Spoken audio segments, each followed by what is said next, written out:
an expert here, so. Anyways, dude. Well, you know what they say about an expert. An X is a has-been and a spurt is a drip under pressure. Anyway,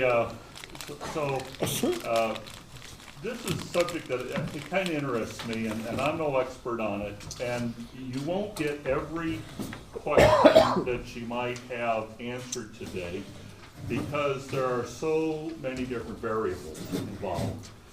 But I'm going to show you how to connect from outside your home using your laptop to a computer inside your home using remote desktop protocol. And I chose that because that's something that probably everybody here has access to, and you can do that without spending any money.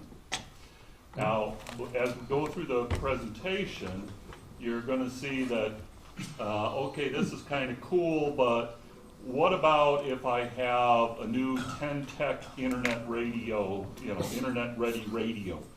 How do I do that? And the basic steps that we're going to talk about today will apply to just about anything that you want to control from the outside of your home that is hooked up to your network inside your home, all right?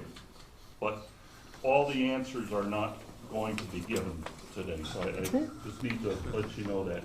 So what do you need to know to do this? Now, I know probably some of you are already experienced with this, but for one thing, we're going to need to know how a computer outside identifies a host. And when we use the term host, I want you to think of that. It could be a computer. It could be your new radio with a LAN connection on the back. It could be your security system that hooks into your network. You know, if you've got like cameras and whatnot that you can view from your office or whatever.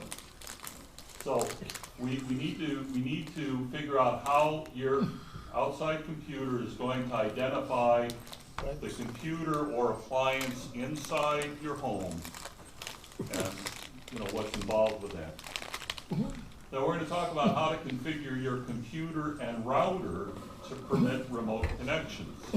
Now when we say a router, if you have high-speed internet at your house, which is required, for any of this type of stuff, you've got a router even if you don't realize it. We're going to talk about what an IP updating client does, and these you can pay money for or you can get them for free, and then we're going to show you how to put it all together. So we're going to start out with a little tutorial, and this is not going to be an exhaustive tutorial by any means, and I know there's some real computer savvy guys in here.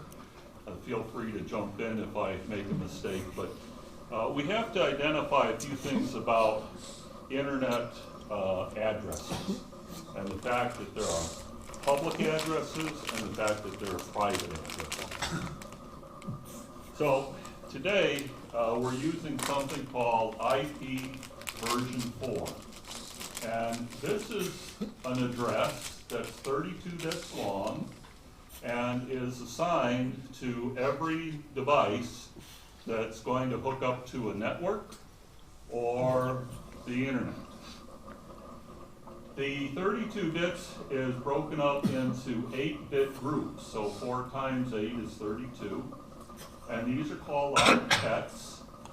And if we convert the digital binary to decimal, you can see that this, for example, corresponds to 131. This corresponds to 108, to 122, 204. And we're going to just kind of leave it at that. When we look at an IP address, we're not going to see 32 ones and zeros. We're going to see the address displayed as 4 groups of decimal numbers.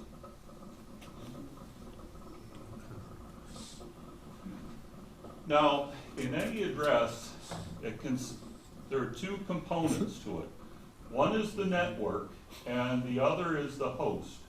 So here, for example, we're showing network 1, and our projector's not showing the colors very well, but this is all yellow here.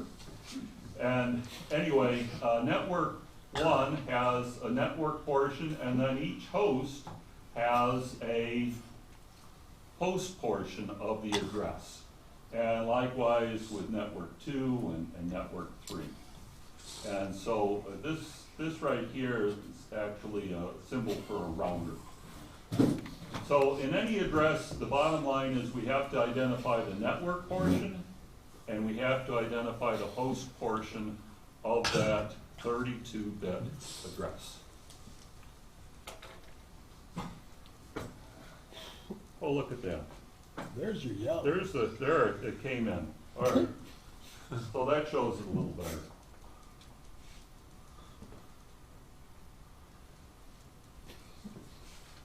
And here, I don't want to spend too much time on this, but here we're showing, all right, this section right here is the network portion of the address. And this section over here is going to be the host section. So if we consider that there are 8 bits reserved for the host, 2 to the 8th power is what, 256, right? And you have to subtract a couple of those possible addresses off, and you net a total of 254 possible addresses that you could assign to a host. And you'll see that when throw up the picture of my router and how you need to configure your router. And here's just a few other examples. Notice that in this part here, the first 3 groupings of numbers are all the same. So these are all the same, and the difference is over here. We have 3 different host addresses assigned to the same network address.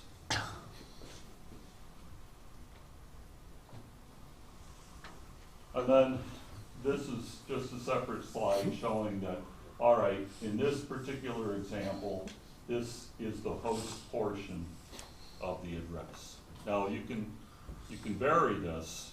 You don't have to limit it to just 256. We've got a slide here that will show that right here.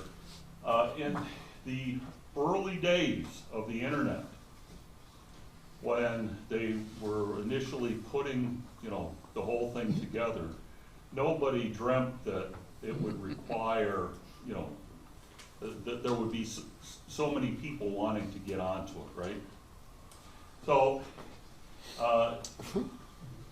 they developed something called IP4 classful addressing. And here they're showing, all right, if we assign just the first 8 bits for the network address, then we can have a total of 128 different networks and over 16 million hosts. But that wouldn't work out so good, would it? So how about class B? And here's where we're going to assign the first 2 octets to the network address. That'll allow us to have a little over 16,000 networks and 65,000 hosts. Well, that's better on the network side, but we're losing out on this side. And then, okay, how about a class C?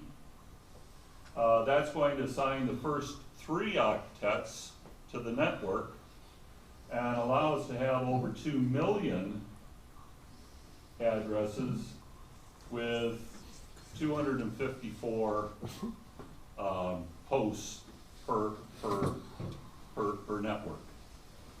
It seems like a lot, but it's not. Yeah. And to put it in context, I'm going to skip forward here just a moment. 2 to the 32nd power is just a little over 4 million. Billion. Oh, yes, thank you, 4 billion. Whereas we're not going to discuss it today, but down the road we're currently moving towards IP version 6, which is a 128-bit address, and that's 128, 2 to the 128th power, and I don't even know how much this is. I heard a really good way of representing that, and if we took all of the class, if we took all of the address space for IP version 4, and that was represented by an 1.5 inch square for all of the addresses for what we currently are using on the internet. Version 6 would represent our entire solar system. Oh, God. Okay, so that's how many more addresses we're getting. I mean, it's more addresses than you can possibly imagine, almost, and more than we'll ever freaking. Yeah, to put it in perspective. So, but we're not there yet, right? No, So- we're getting there. Yeah, we are getting there. So, and not to diverge too much from the matter at hand, but now when you make a connection to the backbone, most of that traffic is IP version 6. But when it gets to you or the local server that you're trying to get a hold of, then has to be translated back to IP version 4. So anyway, the bottom line of showing this here is that with the original way that the internet was structured, it wouldn't accommodate anywhere close to the needs that we have. So some smart guys got together and they said, well, you know what we can do? We can designate some addresses as strictly private, and those addresses are not allowed out on the internet. And so we have these addresses, and these are the private address blocks, and these are the addresses that are used inside your home network. At work, you're going to have one of these private addresses, and the private address cannot go out over the internet. In other words, the internet devices out there don't know how to deal with these private addresses. Non-routable address. Non-routable, thank you. So we have to have a way when we want to connect to the outside world of translating our inside address, which is one of these, to an outside address. And that is at the crux of your problem when you want to control something from the outside inside, to inside your home.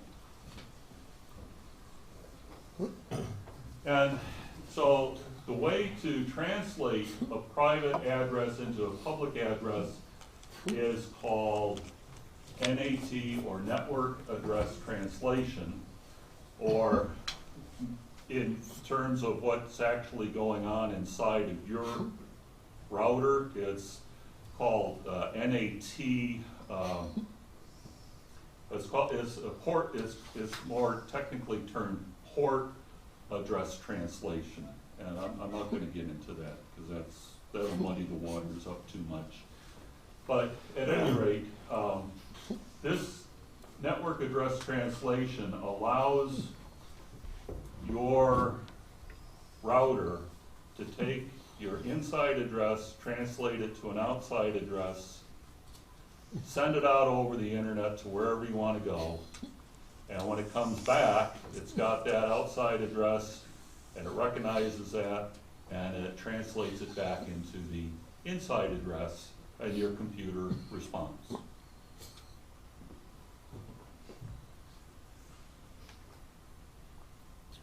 So the question is, how to identify my inside and outside address? Well, that's pretty easy. There is a command. If you open up if you open up in Windows, a command prompt window, and you type ipconfig, it will respond by giving you your local IP address. So that's the local IP address right there of my particular computer when I typed it in. And this default gateway happens to be the address, IP address, of my router.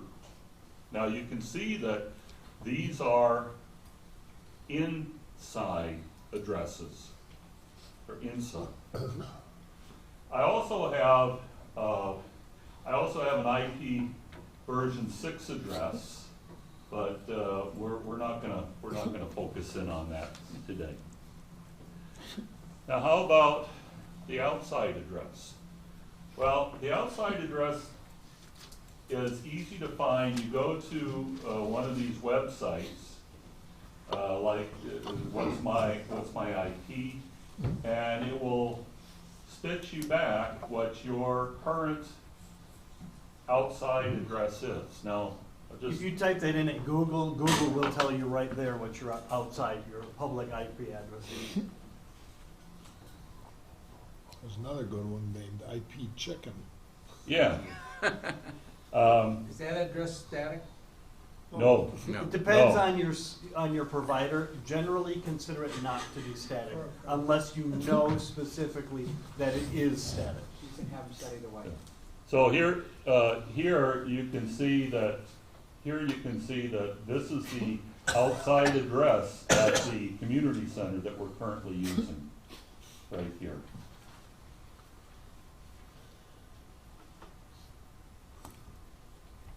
Now, the problem is that this outside address is likely not going to stay the same.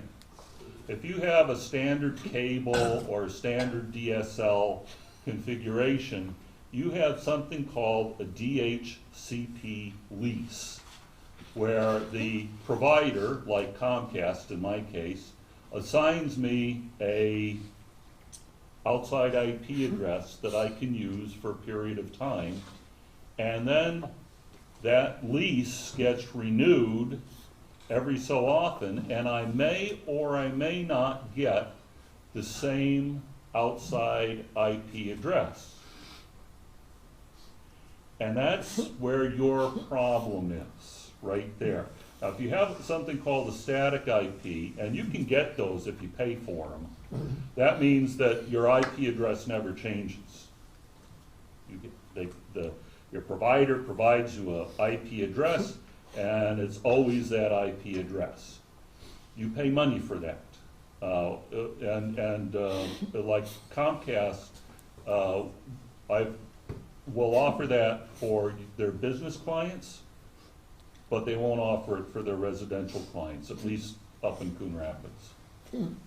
So anyway, so this is kind of the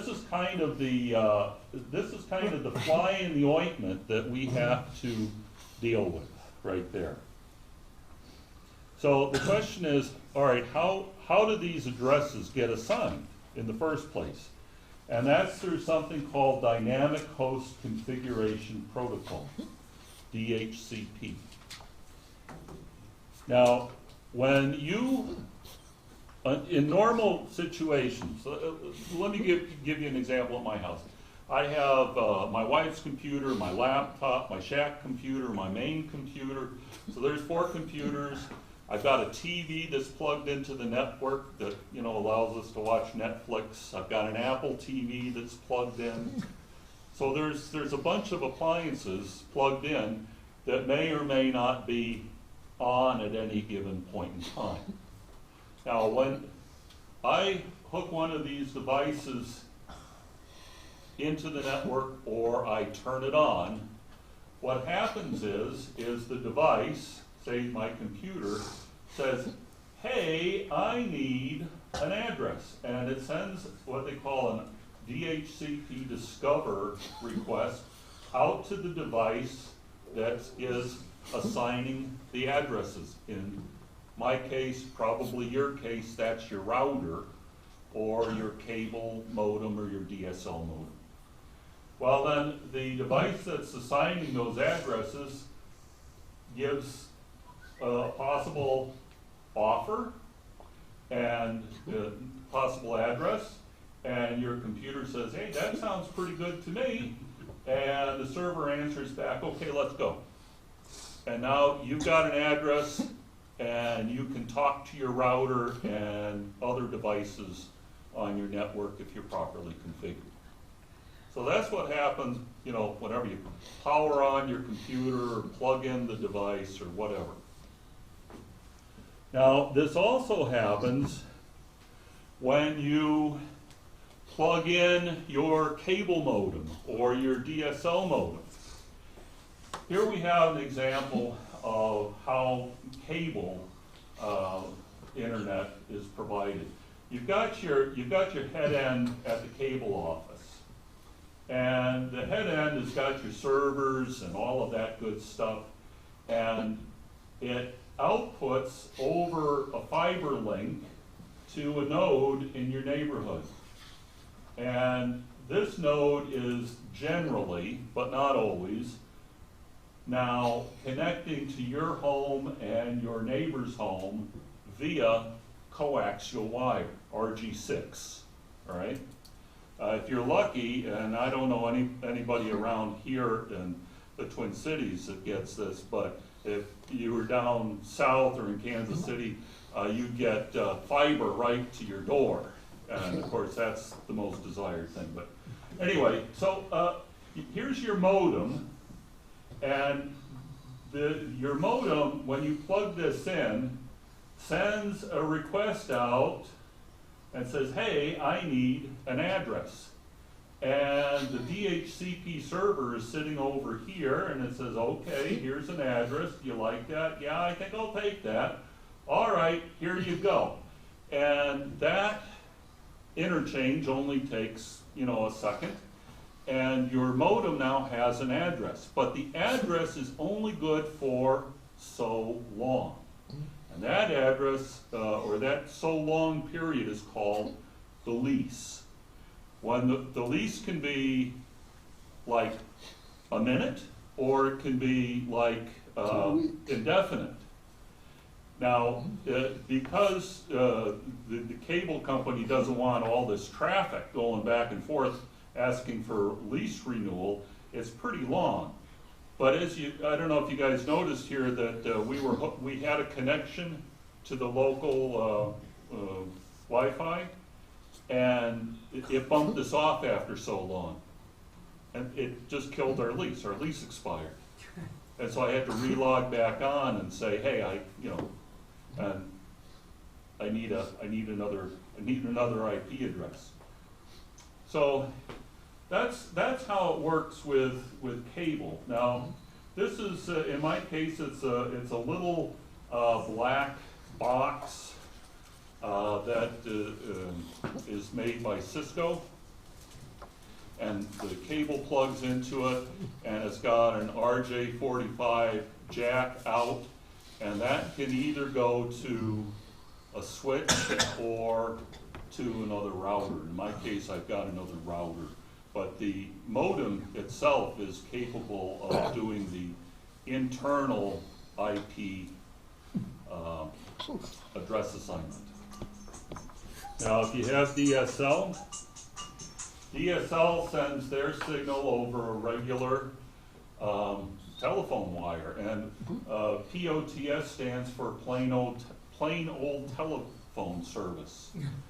And so they figured out, okay, we've got all this copper, infrastructure, and they figured out how to send high-speed data over it. And you can talk on the phone and use your internet connection at the same time. They never interfere because you filter the voice out from the data.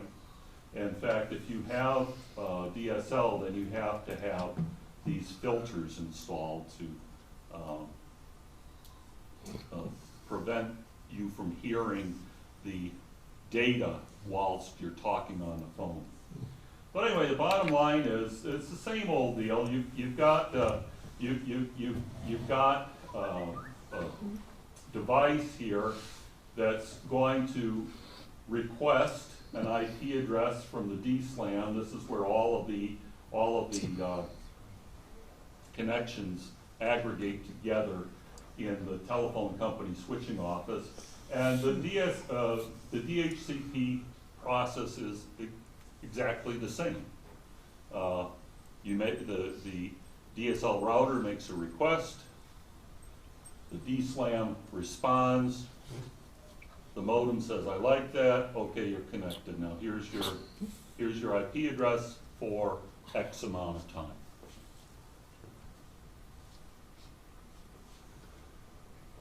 Now, your router, which could be your cable modem, or in my case, I have a separate router that I use, or it could be your DSL modem. But anyway, wherever your router is physically located, it's going to perform the DHCP for your inside addresses. And more about that in a minute. Now, to just digress a little bit, because this ties into how you're going to use your computer, your laptop from Starbucks to talk to your computer inside the house. We should ask the question, how do you find a website? Right? What's the process that takes place here? Well, let's say this is your computer, and you've opened up your web browser, and you want to go to Amazon, right? So you type www.amazon.com, and this goes out to, in my case, a DNS server located at Comcast. And if Comcast knows the answer, it will respond back, okay, Amazon is at such and such an address. But if it doesn't know, it will go to another DNS server, which might have part of the answer, and we'll send that part of the answer back, and then we'll send it to a server that's got the total answer. And by the time it gets the total answer, right, it will then send back the address to your web browser. Now, once your web browser has got Amazon's IP address, it's good to go. It can request that directly. That's why sometimes when you type in a web address, it responds immediately, and sometimes it takes a little while. Because if in my case, if the Comcast DNS server doesn't know where I want to go, it has to go outside its system to find it. And that's all automatic. And if you know Amazon's IP address, you can type that into the line, HTTP. Exactly, exactly. And so this is kind of something you can try when you get home. You open up a command prompt and you type NSLOOKUP. And so I did that, and I typed www.amazon.com. And it responds back with the address right here. I did the same thing for Google. I said, okay, NSLOOKUP www.google.com, and I got these addresses sent back. Or places like Amazon and Google, if they have static address. Yes. Oh, yes. Yes, they have, because those addresses cannot change. So, to Larry's point, if I type this into my browser, guess what I get?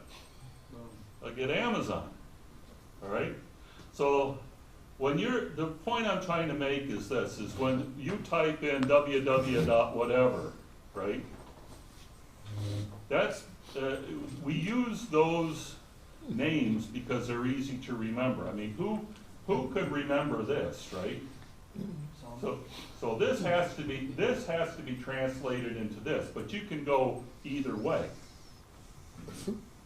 For example, if I know this address, then I can find this, and that's called reverse DNS. But anyway, the reason I wanted to kind of just throw this out there is because when you're sitting in Starbucks, right, and you want to connect to your home device, you've got a couple of problems. Number one, you don't necessarily know what your public IP address is at any given time, right? And number two, even if you did, could you remember it, right? Okay. Let me ask you a question now, if that's all right? Stay with a little bit. On, say, and I don't know the answer to this one, so basically maybe hope somebody help me out with this. On Echolink, is that a static IP address, or do you have, or can you switch the addresses around? Or IPFP? Anytime you go to a server, like Echolink, the Echolink server, that is a static, non-changing IP address. But does yours have to too? No.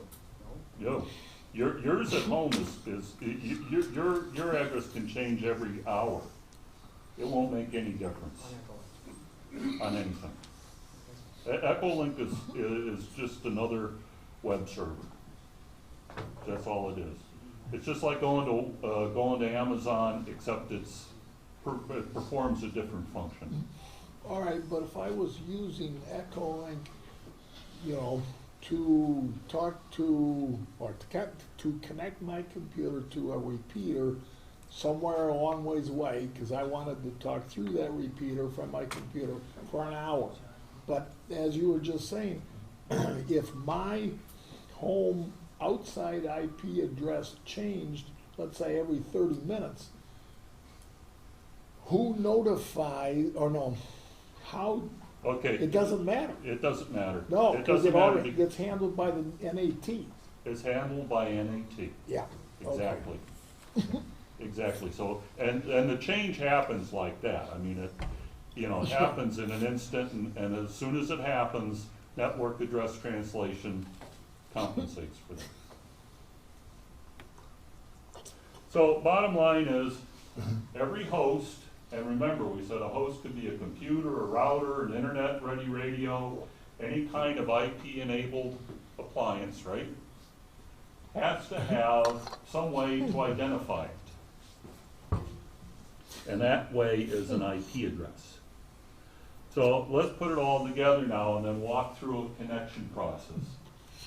First off, our home network uses inside IP addresses. Our cable or DSL modem uses one outside IP address that changes periodically.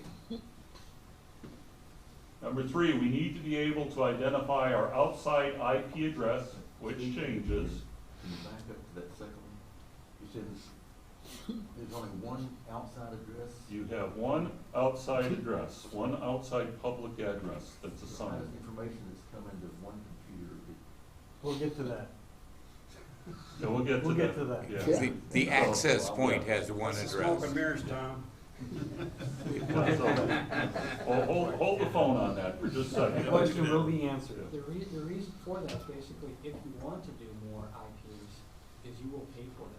And Yeah. basically, like for Echolink, it requires an IP address, and if you want to run a second Echolink from your same location, you have to purchase a second IP address, and they have to sell it to you, the phone company or the Yeah. cable. Yeah, and well, there's ways around that, but that's a good point. But anyway, we need to be able to identify our outside IP address, which changes, and our host, which means our computer or appliance that we want to talk to, which is using an inside IP address, and which we must configure not to change. All right? So I'm going to come back to that in a second. Now, how can we do this? Let's walk through the process. We're going to use remote desktop protocol, because remote desktop protocol is something on all Windows machines from XP forward, And here you can see I'm using the dreaded Windows 8, but it works the same on XP and Windows 7. And I'm at the control panel in Systems. Now, if you are using Windows 7 or XP, you would just right-click on your computer icon and select Properties. And that would bring up this screen. And then you would select Remote Settings. And by the way, we're going to have all of this on the website, so you'll be able to download the whole thing. When you do that, you get this window.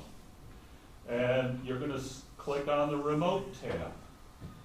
And the default is do not permit remote connections. But you're going to click Allow remote connections.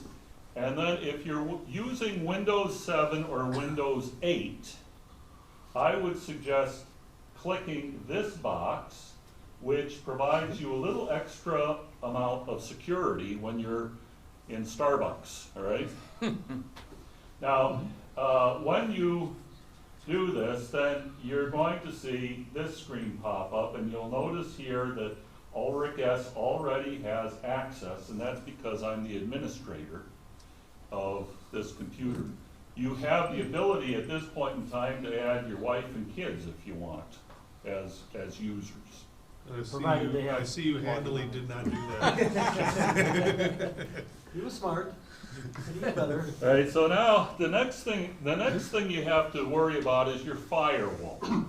Now your firewall is a very important thing, and I hope all of you guys have got a very good firewall. Now, I happen to use the McAfee software. Crappy. Yeah, I'm very happy with it, I gotta say. It's been overall, but maybe you've got Norton or something else, or maybe you're using Windows Firewall and, you know, just another freebie antivirus program. Doesn't matter. Your firewall has to be, you never want to turn your firewall off. And in my case, the firewall is being handled by McAfee. So I have to go into the firewall settings on my virus scan program, and I have to go down here and select Remote Desktop port 3389, and I just click on that. And now Remote Desktop is going to use port 3389.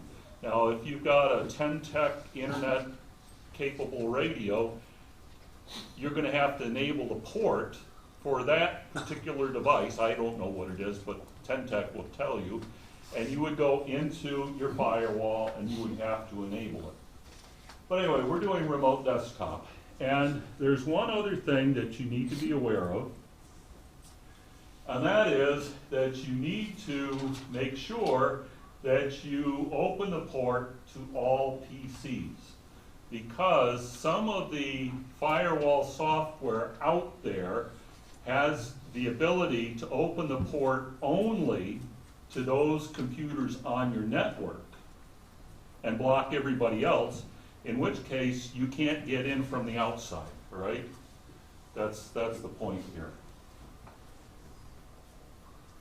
The next thing you have to do is configure your router. Now, my router in this case is a little cheapy Netgear, and I'm going to go in and click on port forwarding. So this is the interface for my Netgear router, and I'm going to add Remote Desktop, and I'm going to put in the start port of 3389 and an end port of 3389 and the IP address of the computer I want to connect to from the outside. Go with me on that? Does everybody get that? Another way to look at this, if you want to really understand it a little bit better, is think of it as an apartment building. The mailman doesn't come and deliver mail to every door in the building.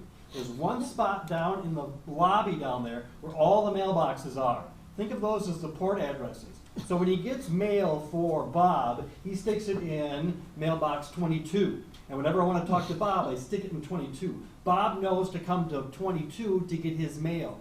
Bob, as being an internal computer or device, knows where to ask the router, hey, this is stuff for me, send it through to me. So there's this connection. So that's another way of thinking how to do that. So when you, excuse me, when you say the IP address of the outside computer we're going to connect with, you mean the IP address of the laptop we're gonna have at Starbucks or whatever? Correct. Okay. Correct, well, You're except, gonna well, tell us about that. well, hold at on, let me clarify. This IP address here happens to be the computer in my shack, all right? Now, if you are using DHCP, you may wonder, how do I know which is the address of the computer in my shack? Well, But that address. Excuse me, before you is an address go back to inside. that slide for a second, maybe I misunderstood you, but that number on the, that IP address on the right is what number? this number over here is the IP address of the computer inside my shack. Okay. And that's the one that I want to connect to From from Starbucks. Starbucks, Okay. right? Or I'm going to try to connect to it from here in a few minutes. I understand now. Okay. It's always changing. Right. Now, we then have to reserve an internal IP address, because we want to make sure, in the case of my shack computer, that my shack computer always has the same address, to get to your point, exactly. If it's same mailbox inside 22, address. you know. All right, so how do we do that? Well, we have the DHCP settings here, and my router will assign addresses between 2 and 254 for devices I plug into the system. So I mean, you know, I've got like 6 devices, right? But I could possibly plug in 254 with this hardware setup. Now, this router, and just about all routers, allow you to go in and say, well, look at here, how about I reserve an address for the shack computer all the time? So what I do is I just click the add button, and it's going to show me, my router will show me all of the connected devices. I select the device I want to identify with the same IP every time, and I simply add it. Now you might wonder, well, how does the router know when the shack computer is turned on? Well, that's because every device has a machine address code, or MAC address, that is assigned by the manufacturer. And so the router recognizes the shack computer by the MAC address. And I just say, okay, I want that to be a .3 address every time. And you can see here I actually have 2 computers that I have reserved addresses for. Now, this gets back to your Echolink question, and that's how you do it. Excuse me, when you open up that page on the router, if there's no reserve address, would those fields be blank? It would be blank, and I would click the add button, Okay. and it would bring up another screen, and it would show me all the devices that are currently hooked on. And I would click on the device I want. That's about it. It's as simple as that. Simple as that. Now, in this case, it's a Netgear router. It might be your cable modem that's doing this.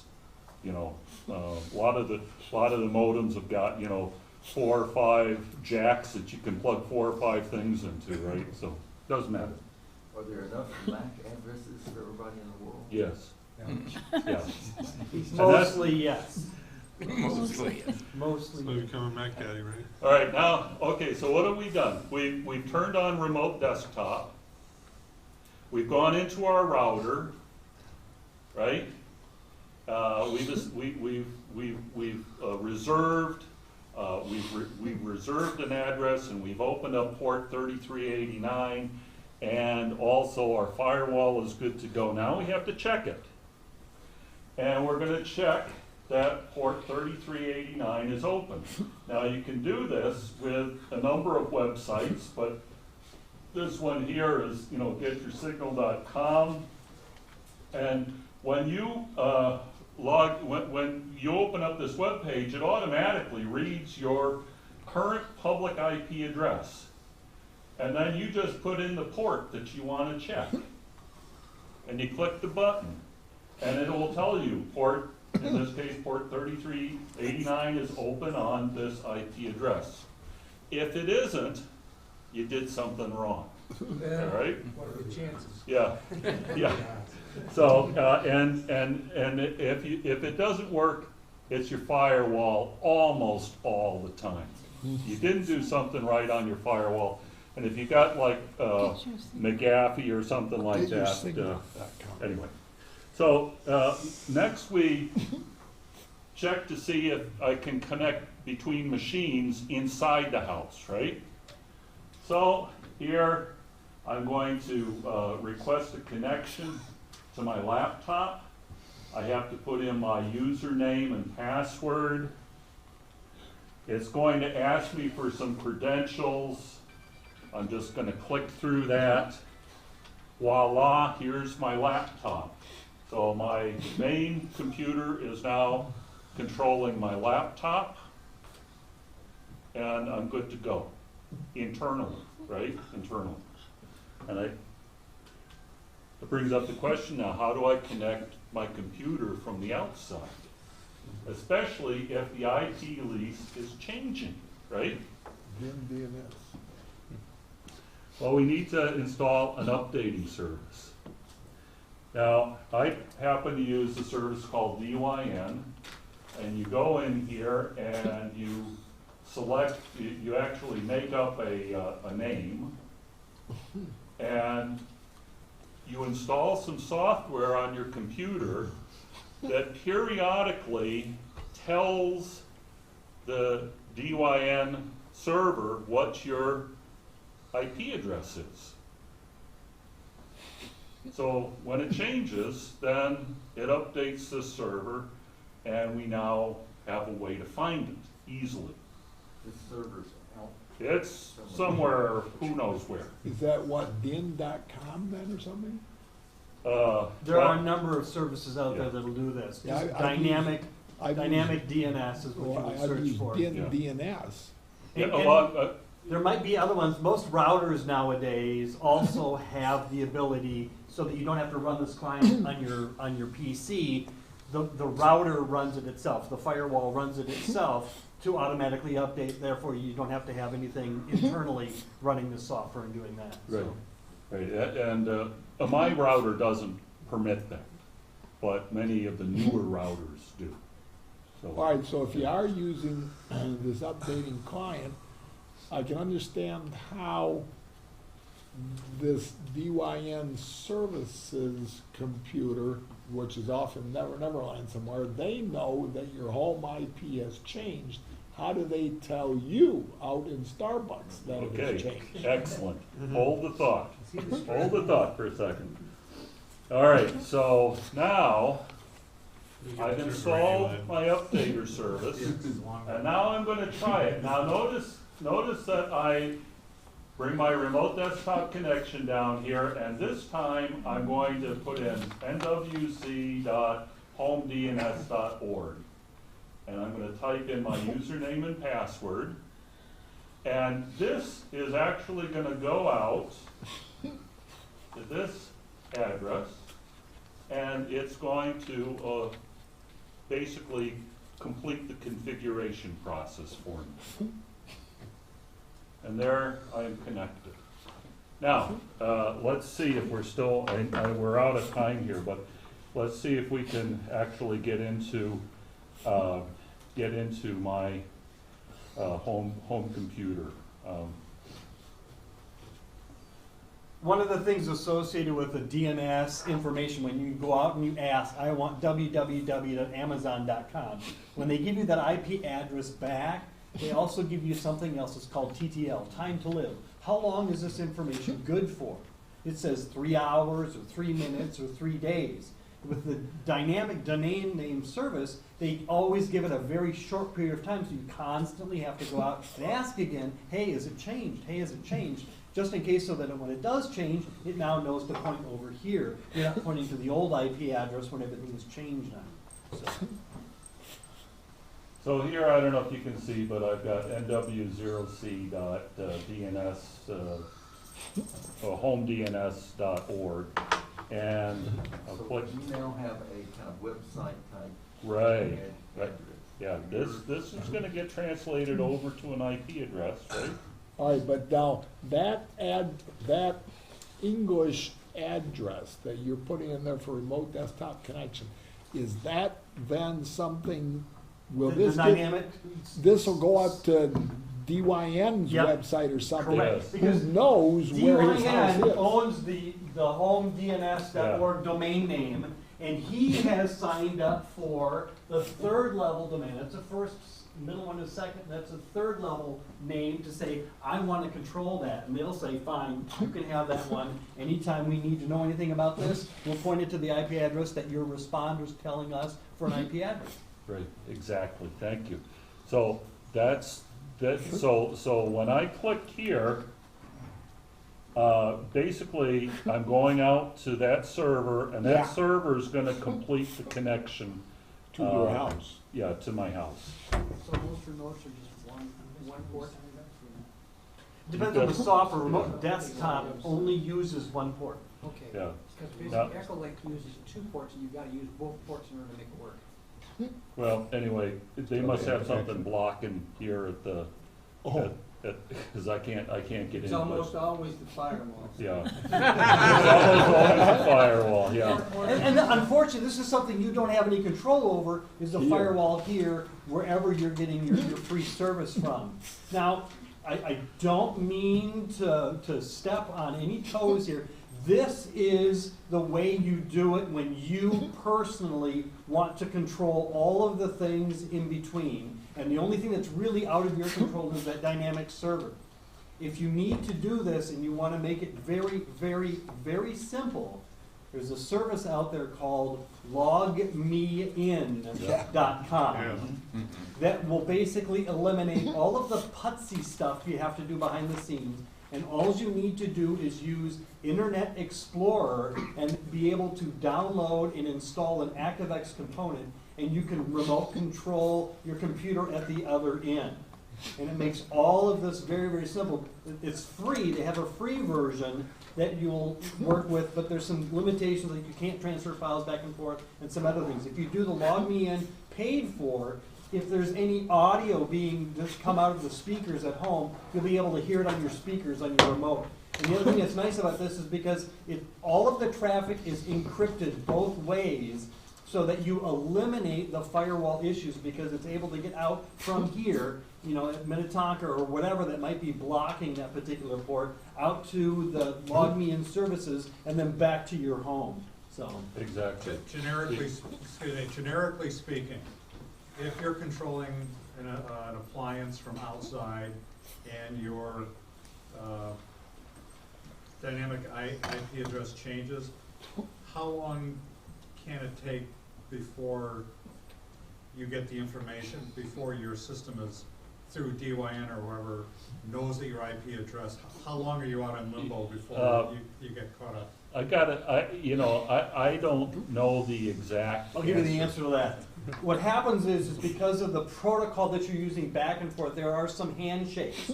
So what's going to happen is I'm going to send it off, and it's going to come from IP address. I'm just going to use a single digit number to make it easy. 2 to the other end, and meanwhile my address is going to change to 3, and it's going to come back to 2, and I'm going to say, I never got this. I never got this. Part of the protocol is time's up, trying to send it again. I'll send it out from 3. The other end will say, oh, I know what to do with that. I'll respond back to 3 now, and we'll do that. Okay. If it's a good protocol, you should have to potentially re-authenticate so that they know that your session isn't being hijacked by somebody else.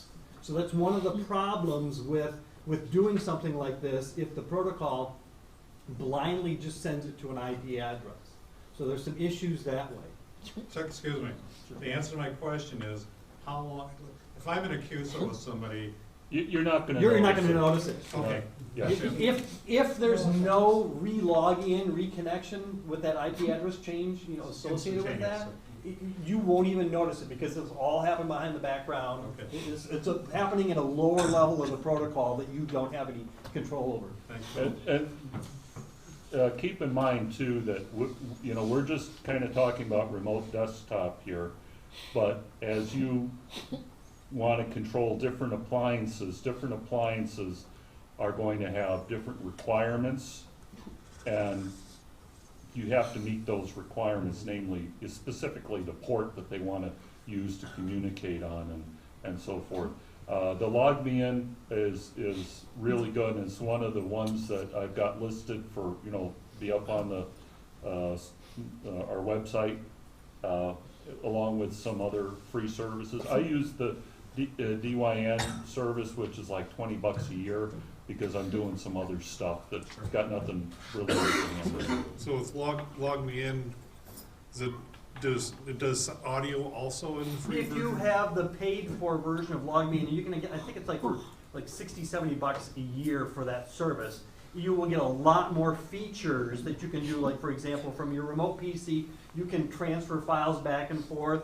You'll be able to do remote printing so that when you print something in the office PC and you have a printer hooked to your laptop out in the field, it will print on your printer out in the field. You'll, like I say, transfer files back and forth. Audio will be, you know, encoded back and forth. So if you have a microphone and headset, you know, on your laptop, it will encode that information, send it to your desktop PC as though you were connected to that So you can desktop skip the PC. Skype Yes. Yeah. audio and all Yeah, that. but- The one little caveat I would add to that is that it depends on how you've got like your audio set up. So like the way Jay describes, no problem. But let's say you're using a standalone modem, like I use MicroKeyer, all right, that's got the hooks through the USB.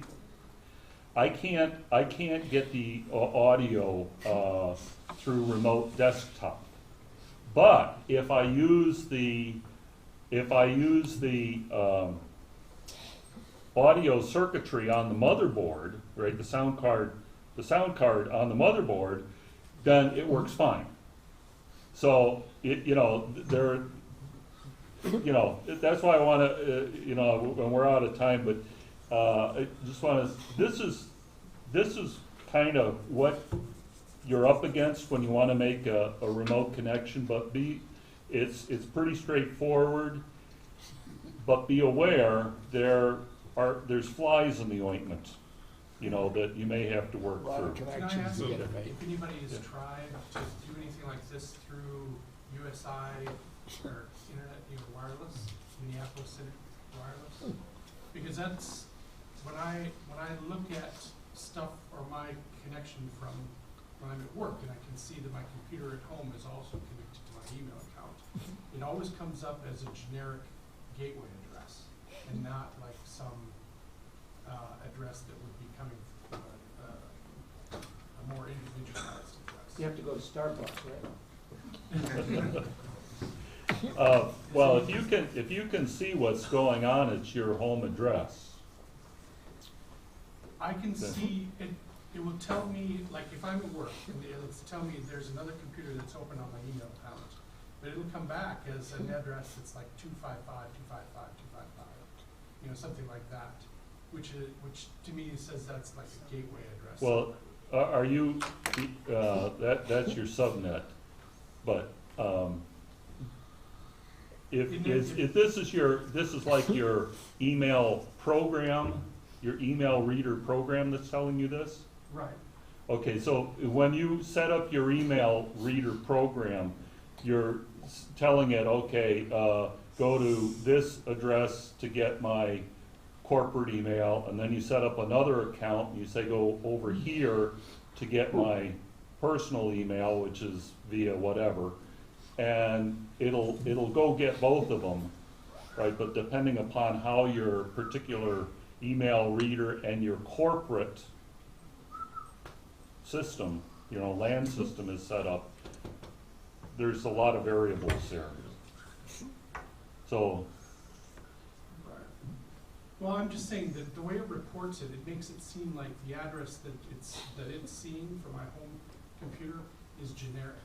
and are fairly generic. And so I'm wondering if anybody has any experience. But, Evidently, nobody's. but what's the actual address that your email's coming to it's coming into your provider.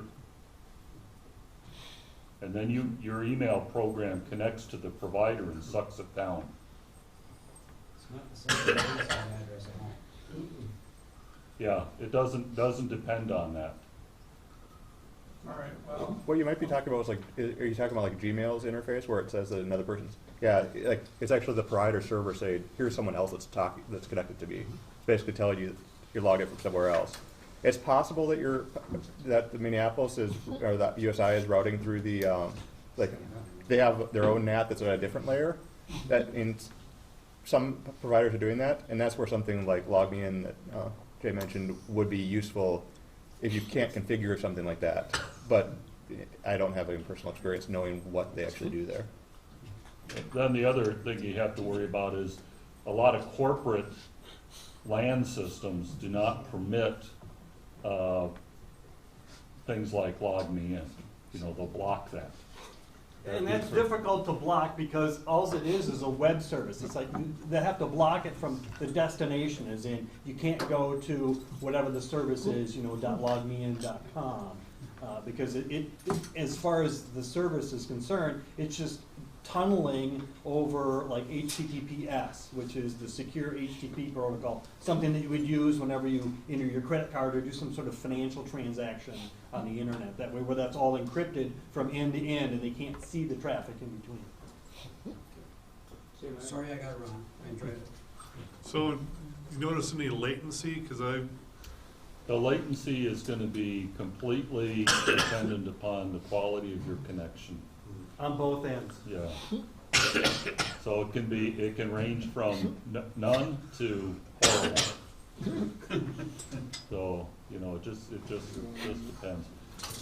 When I was going to school and would connect via the school's wireless was perfect. I mean, it was just like I was there.